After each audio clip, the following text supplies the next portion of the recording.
key to changing your life and creating what you want to create in this world is to not make the same choices tomorrow that you made yesterday, the day before, the week before, the month before, and the year before that. See, we are creatures of habit.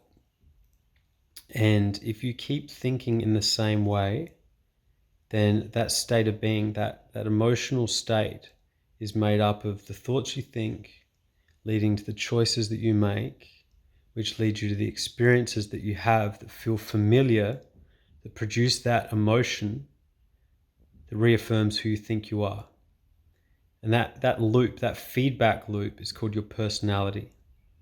So if you want to change, you got to break that loop. You got to step outside of that loop.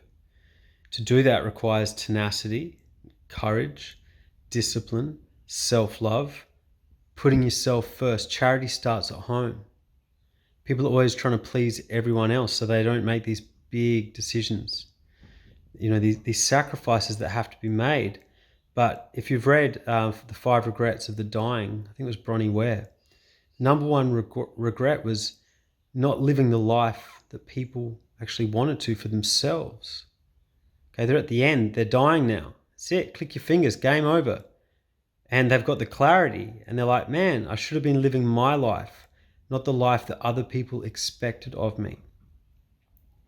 So if you can dig deep enough and tomorrow do the other, make completely different decisions, okay, 180 degree, diametrically opposed thinking that leads to different choices, different actions and behaviors that you have during the day, means you'll have different experiences and turn on different emotions, different feelings in the body. That changes you neurologically. The brain changes its structure as you have novel experiences. It changes you biochemically and genetically as well. Epigenetically, we have these behavioral dependent genes that are turned on during novel experiences, the unknown, where you can't predict what's going on. You're going to start upregulating all these new genetic sequences because of the choices you made. And it's literally the neurological, chemical, and genetic death of the old you. Because trying to solve a problem from the same state of mind that created the problem is impossible. It's insanity, like Einstein said. You have to die before you die. You've got to die to the old you. Okay? This is what I did.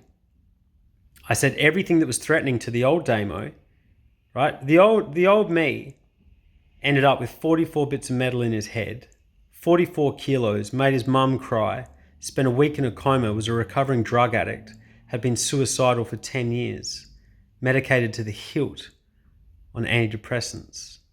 And I went, okay, so that state of being, that thinking, and that feeling created this. Here I am in intensive care. My face has just been cut off and put back on my body.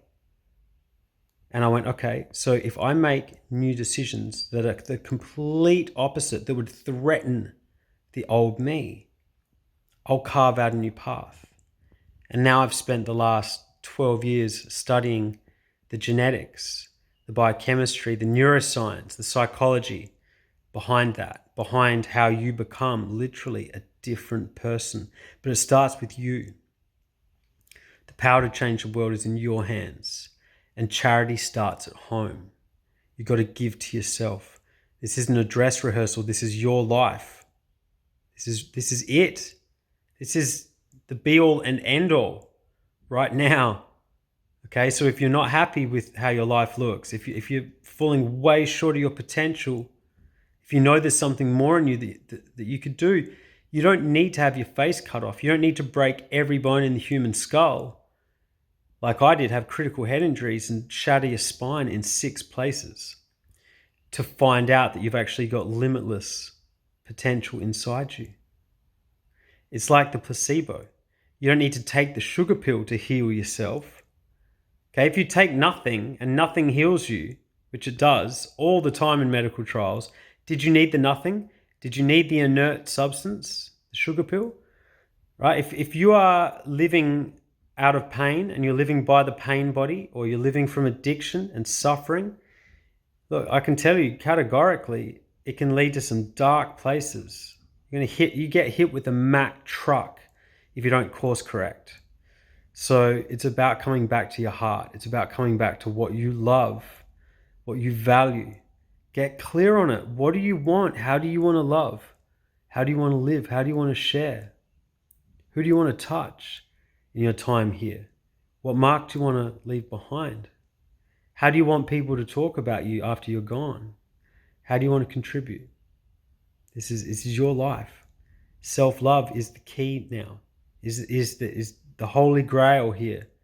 Is to care enough about yourself, to love yourself enough to say near enough is no longer good enough. And that's the moment that you're ready to change. Okay, and then you stay the course out of a responsibility to the gift that is this life. Trust me, I found out the hard way. So if you'd like to read my ebook, it's my gift to you in the link below. Just click it. And yeah, from my heart to yours, as always, sending you light and sending you love. Peace.